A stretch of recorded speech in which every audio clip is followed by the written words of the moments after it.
공주TV님께서 첫 질문을 주셨어요. 공매 상가 임차인의 대항력 판단 기준은요? 해주셨는데요. 경매 상가 임차인의 대항력은, 주택에 대한 거는 전입일자잖아요. 상가는 뭐죠? 사업자 등록 날짜입니다. 사업자 등록 날짜. 예, 그걸로 판단하시면 되겠죠? 자, 그 다음에 공주TV님께서 질문을 하나 더 해주셨어요. 공매 상가 임차인의 대항력 판단 기준, 에? 같은 질문 아닌가요? 잠깐만요. 공매. 자, 여러분, 경매와 공매가 다르지 않습니다.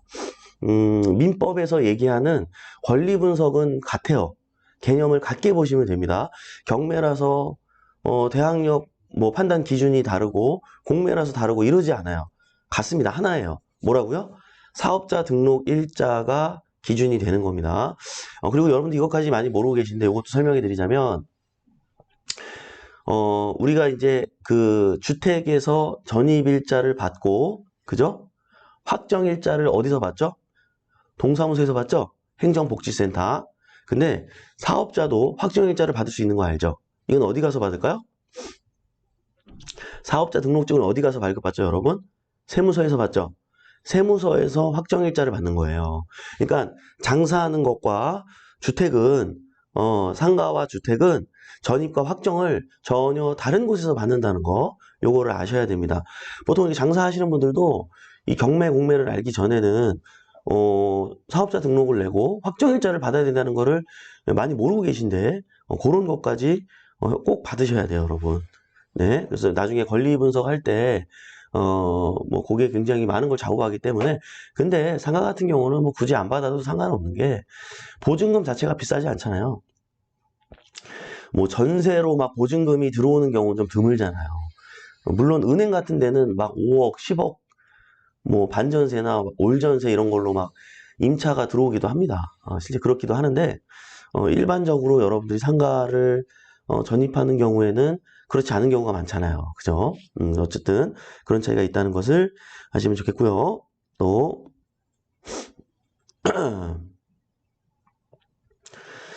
자, 공유자 우선이 궁금합니다. 제가 낙찰받으면 공유자분들에게 넘겨야 하는 건가요? 공유자 우선. 공유자 우선 매수 제도라는 게 있어요. 그게 뭐냐면, 만약에, 지분으로 있었던 물건이 경매를 당하게 되면, 그 지분을 당한 사람 것만 뺏어올 수 있어요. 예를 들어서 남편하고 아내하고 공동으로 2분의 1씩 지분이 있습니다. 자, 그러면 남편분만 경매를 당했어요. 그럼 나는 남편분에 대한 걸 낙찰받아서 가지고 올 수 있는데, 이거를, 그냥 낙찰자가 가져가게 합니다. 근데 이것보다 사실 가장 부동산을 위해서, 또 채권자를 위해서 가장 좋은 방법은 뭘까요?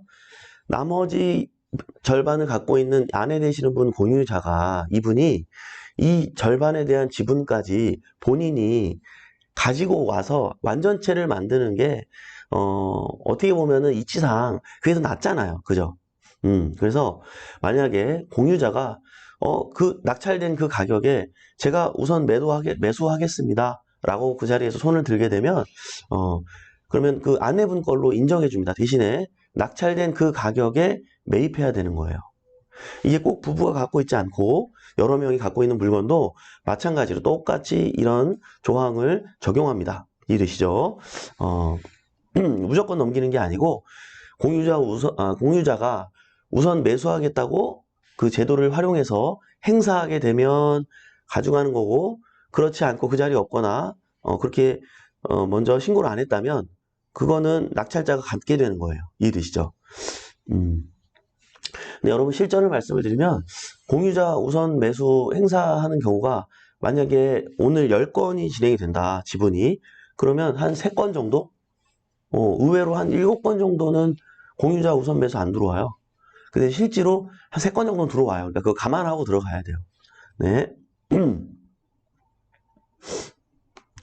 자, 또 보겠습니다. 자, 두냥이랑님 질문입니다. 안녕하세요. 저번 주 경매로 자동차를 받았는데 너무 비싸게 받은 것 같아요. 1금융 차 대출을 받을 수 있을까요? 매각 불허가를 할 방법은 없겠죠? 고견 부탁드려요. 해주셨는데, 1금융 있어요. 근데 1금융 자체가 없어요. 그러니까 1금융에서 만든 파생 상품이 있어요. 자, 보통 자동차 대출은 중고는 캐피탈에서 진행을 합니다. 그죠? 그래서 신한은행에서 만든 게 신한마이카, 그 캐피탈 프로그램이 있고요. 그 다음에 우리은행에서 만든 우리드림카, 요런 캐피탈 상품이 있어요. 그래서 거기에 여러분들이 낙찰 영수증을 보내주면 얼마까지 대출 나오고 이런 거 다 알려주거든요. 그쪽에다 문의하시면 됩니다. 뭐라고요? 신한마이카, 우리드림카. 다른 것들도 뭐 캐피탈 많은데 그 다른 데보다는 여기가 쌀 거예요, 아마. 예, 그렇게 알아보시기 바라고요. 그 다음에 되게 재미난 게 의외로 내가 낙찰은 2천에 받았는데 대출은 막 3천까지, 4천까지 해주는 경우도 있어요. 예, 거기서 감정된 가격 기준으로까지 해주거든요. 물론 금리는 우리가 주택담보대출 때 받을 때보다는 조금 약간 세죠. 그런 차이가 있다는 건 알고 여러분 상황에 맞게 활용하면 좋겠다. 이렇게 조언을 주고 싶고요. 그 다음에 매각 불허가를 할 방법은 없겠죠 해주셨는데 이런 게 있어요. 거기 처음에 이 자동차에 대해서 나와 있는 내용보다 막상 차를 받았더니 현저하게 큰 손상이 있거나 굉장히 안 좋은 상태다. 예, 그래서 이거를 어필이 되면은 모르겠는데 조금 어렵습니다. 사실 현실적으로 좀 어렵기 때문에 얼마나 잘못되셨는지 어떤 걸 받으셨는지는 모르겠는데 좋은 결과 있었으면 좋겠습니다. 둔양이랑님 자주 뵀던 분 같은데 화이팅 할게요. 혹시 좀 손실을 봤다면 다른 걸로 메꾸면 되니까 긍정적인 마음으로 해피하게 오늘 또 출발했으면 좋겠네요. 자, 해바님, 딸 명의 아파트 어머니 명의로 하고 싶은데 증여랑 매매 어떤 방법이 나을까요? 딸 명의 아파트 어머니 아마 거의 그냥 증여가 날 거예요. 네, 아마 거의 증여가 나니까 요거는 케바케입니다. 이게 그래서 얼마짜리냐에 따라 다르고요. 그래서 요건 세무사랑 상담을 꼭 받으세요. 세무사랑 꼭 상담하고 진행하시기 바랍니다. 자, 그 다음에 차계선님, 토지는 얼마나 공부를 해야 실전 투자가 가능할까요? 아파트는 배우고 한두 달 뒤에 바로 실천이 가능하던데요. 맞아요. 여러분, 토지는 여러분들이 전문가랑 만약에 전문가한테 상의하면서 한다 그러면 뭐 한두 달이면 충분합니다. 근데 전문가한테 상의하는 게 아니라 여러분이 스스로 역량을 갖고 투자의 기술을 높여서 하고 싶다. 그러면 아파트랑은 전혀 달라요. 예, 이거는 실거래가들을 믿을 수도 없을 뿐더러 여러분들이 발품을 많이 팔고 실력을 좀 쌓을 필요가 있습니다. 그래서 저는 적어도 최소한 1년은 공부하셔야 된다라고 말씀을 드리고 싶어요. 그러니까 굳이 그럴 필요 없는 게 좀 잘 아는 전문가하고 여러분들이 좀 적을 두고 활용하시면은 그렇게 안 해도 돼요. 왜냐면 근데 1년 한다 그래서 여러분들이 그 전문가 분보다는 더 올바른 선택하기가 쉽지가 않습니다. 왜냐면 그 몇 년이 지났을 때 어떤 시행착오라든지 이런 부분들에 대해서까지 다 경험이 있는 분이 얘기하는 것과 여러분들이 이제 1, 2년 경험해가지고 하는 거는 천지 차이입니다. 그죠? 그 내가 많이 알고 받는 거와 많이 안 상태에서 여러 가지 시행착오와 노하우를 갖고 있는 사람한테 조언을 얻는 거는 천지 차이겠죠. 여러분들이 앞으로 1년 동안 경험을 쌓아가지고 그 경험을 토대로 지식을 쌓아서 이제는 낙찰받고 막 뭐 매수하고 이렇게 해서 좋은 거 받을 수 있겠죠. 물론 1년 전보다 낫겠지만 그 또 여러분들 1년을 보내는 시간 동안 전문가들은 더 많은 노하우를 쌓겠죠. 이해되시죠? 그러니까 여러분 항상 아깝다 생각하지 말고 어딘가에 전문가와 적을 두고 항상 상담을 하면서 이 모든 것들을 해나갔으면 좋겠습니다. 예. 이 부동산은 정말 다양한 상황과 변수가 벌어지는 시장이기 때문에 예, 그리고 작은 돈이 아니잖아요. 저는 진심으로 여러분께 이렇게 추천해드리고 싶습니다. 이해되시죠? 네. 왜냐면 여러분들이 잘못 그 투자금이 많이 날아가게 되면 그거는 진짜 다시 못 일어나기가 쉽지 않잖아요. 몇 년 걸릴 수 있잖아요. 여러분 상황에 따라 다르겠지만, 그래서 신중하게 그러한 부분들 고민하고 생각해 볼 수 있었으면 좋겠어요. 자, 최현주님, 멘토님, 지분 경매 공략 꿀팁 있을까요? 너무 많은데, 뭐부터 얘기해야 될까요? 지분 경매, 일단 포인트만 얘기할게요. 공유자가 너무 많은 건 하지 마세요. 왜냐면 최악의 경우에는 공유물 분할 청구 소송을 진행해야 돼요. 그래서 경매로 나오게 만든 다음에 전체가 나와서 일반 물건으로 낙찰받게 해야 되잖아요. 그러려면 그 소송 과정에서 우편도 송달해야 되고, 뭐 만약에 반송이 되면 다시 공시 송달이라는 걸 해야 되고 특별 송달해야 되고 막 이래요. 그러면은 공유자가 많으면 한 사람한테만 보는 게 아니라 뭐 20명한테 다 보내야 돼. 나는 이거 낙찰받아가지고 한 500만 원 벌으려고 들어간 건데 우편 보내고 소송 비용 들고 차비 들고 뭐하고 해보니까 600만 원 들었어. 에? 그럼 남는 게 없겠죠. 그죠? 그래서 공유자가 많은 거는 여러분들이 피해야 된다. 그리고 공유자가 적더라도 성이 다른 사람들이 있는 거 있죠. 예를 들어서 홍길자, 김만순, 이성재 막 이런 식으로 성이 다른 가족이 갖고 있는 게 아니라 너도 나도 갖고 있어. 그리고 막 쪼개져 있어, 땅이. 이거 조심해야 돼요. 그분들이 기획부동산한테 당한 땅일 가망성이 높아요. 그러면 그분 것도 따로따로 팔아서 안 팔리는데 그분들이 그 팔 수 있을까요? 못 팔죠. 그분들도 못 팔고 힘든데 공유자 우선 매수가 뭐 그런 거 걱정할 필요도 없고 내 걸 사줄 그 마음 지금 그것도 없어요. 여유도 없어요. 그죠? 예, 그러니까 해봤자 팔기도 어렵고 나도 기획부동산한테 당한 꼴이 될 수가 있기 때문에 그런 건 하면 안 된다. 예, 일단 너무 뭐 해야 될 것과 하지 말아야 될 것에 대한 내용이 너무 많은데 일단 포인트 2가지 이렇게 말씀드립니다. 자, 힘내라 해서왕님.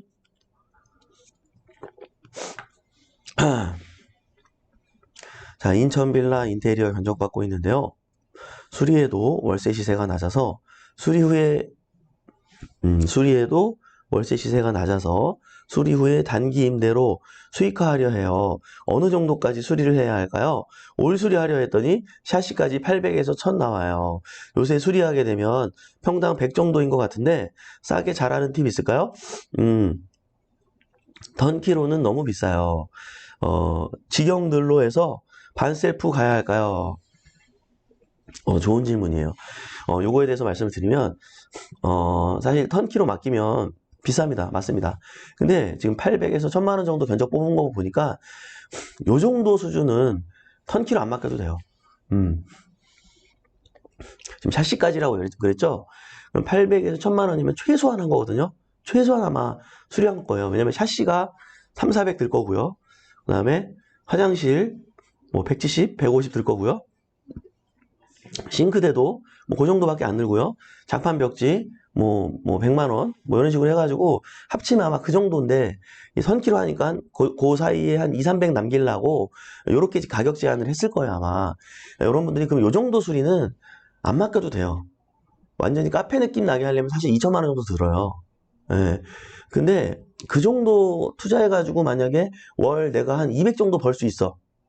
그러면 저는 그 정도 투자하라 그래요. 근데 월 200 정도 못 벌고 뭐 한 50에서 80 정도밖에 못 번다. 그러면은 2천까지 그건 아니고 요 정도 해도 되는데 자, 요 정도 수리는요. 어떻게 해야 되냐면 방산시장 있잖아요. 서울에 방산시장 가면 뭐 타일 가게, 벽지 뭐 다 있어요. 바닥 뭐 다 있단 말이에요. 몰려 있어요.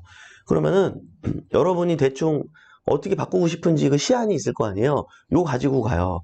자, 요렇게 저 하고 싶은데요. 이거 벽지 어떻게 필요할까요? 몇 평이죠? 요렇게 생겼어요? 자, 그러면 합지로 해가지고 요렇게 요거 6롤이면 되고요. 이거 2명이서 해야 되니까 기술자랑 제가 보낼 테니까 인건비 80만 원이고 며칠 나가면 될까요? 이렇게 해가지고 그렇게 해서 옆에 화장실 여기 타일 요러고 쓰면 얼마고요? 요거 쓴다 그러면은 요 가격이면 되고요. 화장실 도기는요. 요거 10만 원이고 요거 20만 원이고 8만 원짜리인데 요렇게 그럼 이렇게 하면 되겠네요. 네, 기술자분 50만 원이니까 요거 며칠 나버리시면 요런 식으로 하다 보면 여러분 뭐 요 지금 800만 원, 1000만 원 제한 받은 것보다는 한 200만 원 정도는 싸게 할 수 있어요. 아니면은 이제 숨고 있죠. 숨고 이런 거. 뭐 하여간 여기저기 견적을 좀 뽑아보면 돼요. 숨고에는요, 진짜 고수도 있는데 살짝 고수도 있어요. 가격이 천차만별이야. 그래가지고 그거 이제 무조건 싸다고 거기서 선택하지 말고 포트폴리오 좀 달라 그래요. 그러니까 그동안 했던 거. 그럼 그 사진을 보고 나도 그럼 이렇게 해주세요 라고 얘기하면 되잖아요. 무슨 말인지 알죠?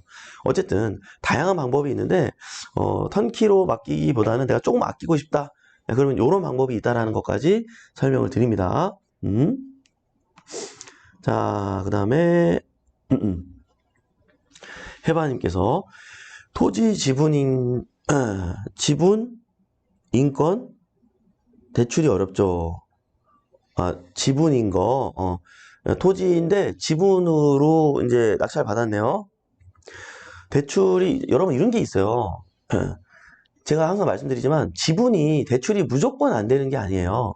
실제로 저희 회원님들 지분 낙찰 받고 대출 받은 경우도 의외로 있어요. 네. 무조건 안 되는 게 아니라 대부분 안 되니까 안 된다고 그냥 얘기하는 거예요.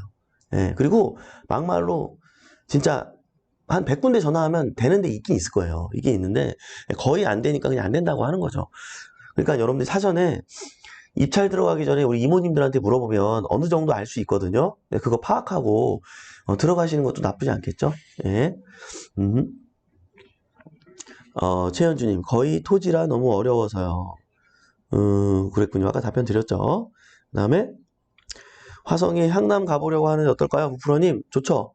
예. 지금 해야 됩니다. 지금 경기가 좋아지면 예, 공장 창고 여러분 또 비싸게 사야 돼요. 예, 지금 생각보다 화성인데도 싸게 낙찰되고 있습니다. 예, 여러분들 지금이 기회라는 거 항상 분위기가 이렇게 흉흉할 때 사야 된다는 거 잊지 마시고요. 자, 자 시골 전원주택 님께서 상가를 최저 입찰가인 35% 가격에 낙찰받았는데 경기가 안 좋으니 2달이 지났는데 임대차 계약이 힘들고 매도나 임대차 계약 팁이 있으시면 알려주면 감사해요. 그쵸? 여러분들이 이제 상가를 가지고서 내 생각대로 임차가 나가지 않으면 굉장히 당황을 많이 하시는 거 알고 있습니다. 알고 있는데 이제 이게 되게 중요한 게 뭐냐면요. 일단 침착하시고 다시 초심으로 돌아가서 여러분이 뭐부터 해야 되냐면 내가 물건 내놓고 왜 안 나가지? 라고 그냥 기다리면 안 되고요. 우리 주변에 현황 파악을 다시 해야 돼요.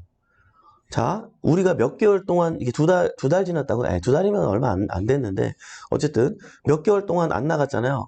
그럼 몇 개월 동안 안 나가는 동안 그 동네의 분위기와, 어떤 그 상황이 많이 바뀌었을 거예요. 그러니까 지금 나만 지금 똑같은 조건으로 내놓고 있을지도 모르기 때문에 확인해야 된다는 거죠.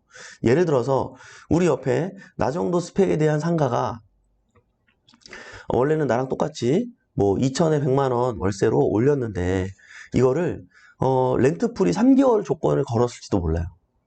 네, 뭔가 분위기가 바뀌었을지 몰라요. 그러니까 여러분만 넋 놓고 기다리면 안 돼. 항상 시세 조사를 해야 되는 거예요. 장사도 마찬가지죠, 여러분. 내가 오픈하고서 지금 잘 된다고 계속 넋 놓고 있으면 안 돼요. 우리처럼 되고 싶은 옆에 경쟁 가게는요, 계속해서 뭔가 변화를 주고 있다는 사실 잊으면 안 됩니다. 영원한 건 없습니다. 항상 깨어 있어야 되고요. 이 세상에 이 경쟁 사회에서 계속 변화하는 어떤 다른 시장을 내가 예의주시하면서 관찰하면서 하지 않으면 우리도 하루아침에 무너질 수가 있어요. 이건 모든 이치에 다 맞는 이야기인데 상가도 마찬가지입니다. 이해되시죠? 반대로 여러분들이 주변에 나와 있는 공실 있는 상가들의 임차 현황부터 다시 조사하세요. 과연 그 상황 가운데 내가 합리적인 가격으로 내놓았는지, 그런 장소를 구하는 사람 입장에서 이게 좋은 조건인지 우리 가게가 만약에 그게 아니라면 그 상태로 넋 놓고 있게 되면 3달이 4달 되고 4달이 1년 될 수가 있습니다. 그죠? 반드시 그것부터 확인하고, 그리고 임차인이 만약에 한 명이라도 우리 집을 보고 갔다면 반드시 피드백을 받으세요. 사장님, 뭐 때문에 우리 집을 선택을 하지 않았나요? 중개사님은 느낌으로 알아요. 그냥 경매 때문에 조사 온 사람 같아요? 아니면은 가격 때문에 사실 고민을 많이 하셨습니다. 아니면 옆집하고 고민을 했는데 옆집이 저쪽이 좀 더 신호등 앞이라서 입지가 좋아서 10만 원밖에 안 비쌌는데, 그거 감안하더라도 그쪽이 낫다라고 판단한 것 같아요. 사실 저도 그렇게 생각합니다. 예, 이제 뭐 신호등 쪽에 이제 나와 있는 매물은 없으니까 사장님 거 나갈 차례니까 기다려보죠. 라든지 이런 피드백을 받아서 일단 내 자신을 알아야 돼요. 우리 소크라테스, 우리 테스 형님이 얘기했잖아. 먼저 우리 나우나 형님이 몇 년 전에 나와가지고 얘기했잖아요. 테스 형, 세상이 왜 이래? 여러분, 테스 형이 얘기했잖아요. 뭐라고요? 너 자신을 알아라. 그쵸? 일단 우리 물건에 대한 냉정한 평가부터 하면서 냉정하게 이성적으로 기준 잡고 나아갈 수 있어야 됩니다. 이해되시죠? 네. 자, 여러분 또 맨땅님께서 공유자가 여러 명의 물건에서 그중 한 사람이 공유자 우선 매수 신고를 법원에 하고 출석하지 않고 최저가에도 가져가지 않으면 다른 공유자가 다시 다음 기일에 공유자 우선 매수를 할 수 있나요? 네, 상관없습니다. 자, 공유자 우선 매수를 뭐 먼저 하든 나중에 하든 공유자가 뭐 10명 중에 2명이 하든 상관없어요. 이 2명이 다 가져가요. 자, 무슨 말이냐면 이 공유자가 2명이 공유자 우선 매수를 한 꼴이잖아요, 지금. 근데 이분이 만약에 3분의 1이야. 이분이 2분의 1이야. 네, 낙찰은 1억이 됐어. 근데 공유자 우선 매수 둘이 같이 한 거잖아요. 어떻게 되는 거예요? 이분은 그 공유물만큼 1억에 대한 부분만큼 예? 이분이 2분의 1의 추가로 더 공유 지분을 갖는 거고 이분은 3분의 1에 대해서 더 공유 지분을 갖는 거예요. n분의 1로 또 그만큼 공유를 뺏어갑니다. 공평하게 n분의 1로 안분으로. 이해되시죠? 네, 이렇게 저도 요거까지 몰랐는데 제가 몇 년 전이었지 그때? 4년 전에 성남에 3년 전인가? 네, 성남 지원에 법원에 갔다가 두 분이 공유자 우선 매수 행사를 한 거 봤어요. 종중 땅 뭐 이런 거였는데 그런데 이제 법원도 그런 상황이 오랜만이었는지 모르겠는데 갑자기 휴정하더니 갑자기 회의하더라고요. 그러더니 똑같이 n분의 1을 주죠. 저도 그때 알았어요, 그거. 네, n분의 1을 주더라고요. 네. 아, 여러분 감사합니다. 토요일은 이렇게 여러분들이 실시간으로 질문을 주시면 이렇게 실시간으로 답변을 드립니다. 여러분들 또 길게 이렇게 질문까지 해주셨는데 일일이 다 답변 못 드리는 거 양해 부탁드리고요. 다음 시간을 또 이용해 주시면 감사하겠고요. 인사 나누면서 마무리 보도록 하겠습니다. 네. 자, 또 어떤 말씀들 나눠주셨는지 한번 볼게요. 네, 많은 분들이 또 인사 주셨어요. 네. 힘내라 알서방님께서 감사합니다, 메토님. 오늘 방산시장 뛰어가겠습니다. 그러니까, 왜냐면, 인천 빌라를 지금 받았다는 거 보니까, 지금 소액으로 하신 거잖아요. 이런 경우에는, 그냥 뭐, 뭘 맡깁니까? 그냥 하면 됩니다. 그냥 막 맨 땅에 헤딩하고, 내가 부딪히고, 돈 10원이라도 아껴야죠. 그래서 악착같이 해가지고, 젊으신 분 같은데, 해가지고, 화이팅 했으면 좋겠습니다. 200만원이라도 아껴야죠. 그리고, 중요한 거는, 샤시부터 해야 돼요. 네? 돈 아끼려고 또 샤시 안 하면 완전히 집 이상해집니다. 샤시 빼고 집을 다 바꿔놓잖아요. 그러면 집이 되게 이상해. 그러니까 이상하니까 어쩔 수 없이 나중에 샤시 하거든요. 그 샤시 하면 또 벽지 공사랑 이런 거 새로 해야 돼 또. 집이 지저분해져요. 그거 다 뜯어야 되니까. 그러니까 이게 공사 진행 순서라는 게 있어 또. 또 방송시장 간다 그러니까 걱정되네. 자, 뭐부터 해야 돼요? 샤시. 그 다음에 뭐 해야 돼요? 화장실하고 싱크대 다 뜯어내야 되잖아요. 그러니까 벽지 장판 이런 거 제일 마지막에 하는 거예요. 이해되시나요? 네? 자, 다시 회원님 빌라 간단한 거 하는 거니까 얘기하는 거예요. 무조건 샤시 먼저. 그러니까 그 공사 일정을 사람을 보내줄 거 아니에요, 그쪽에서. 그럼 여러분들이 그 진행 순서를 알아야 되는 거예요. 잘 모르겠으면 제가 방금 설명을 했지만 잘 모르겠으면 거기 계신 분한테 물어보면 다 알아요, 거기 계신 분들. 그러면 뭐부터, 그거 다 끝나면 얘기해요. 이제 보통 이런 식으로 한다고. 뭔 말인지 알죠? 그러니까 일정을 잘 잡으면 된다. 예, 또 걱정되네. 또 알사방니까 가신다 그러니까. 그렇죠? 그래요. 아, 유재희님 토요일까지 수고가 많으세요. 감사합니다. 하셨어요. 아유, 감사합니다. 지희정님 감기 조심하세요. 환필인 F 감사합니다. 바람소설님 다음에 꼭 일찍 출석해서 여쭤볼게요. 그래요. 감사합니다. 네. 많은 분들 또 인사 주셨네요. 네. 샤시, 화장실 싱크대. 전기공사, 도배장판, 그렇지. 전기공사는 뭐 아무것도 아니에요. 전기공사는 여러분들 더 저렴한 데 많아요. 그 비싼 거 하지 마요. 예? 전기공사 인터넷이다. 그게 뭐더라? 이름 까먹었네. 그거 뭐지?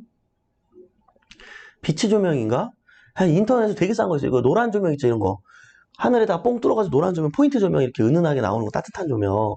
그런 거 하나 달아주는데 2만 원 뭐 이런 식이 되게 싸. 예, 우리 집 진짜 완전히 뒤집어 엎는데도 한 40만 원이면 뒤집어 써요, 여러분. 그러니까 그런 거 봐. 또 그런 거는 또 그 청계천 이런 데 가서 하지 마요. 거의 인터넷으로 하는 게 제일 싸요, 그거. 이렇게 갑자기 이름이 생각이 안 나는데. 저희 거의 하여간 우리 식구들 다 거의 거기서 합니다. 예. 자, 어쨌든 그렇습니다. 네, 답변 감사합니다. 토요일에는 정신 차리고 있다가 빨리 질문 드려야 해요. 목프로니 그러니까요. 예, 좋습니다, 여러분들.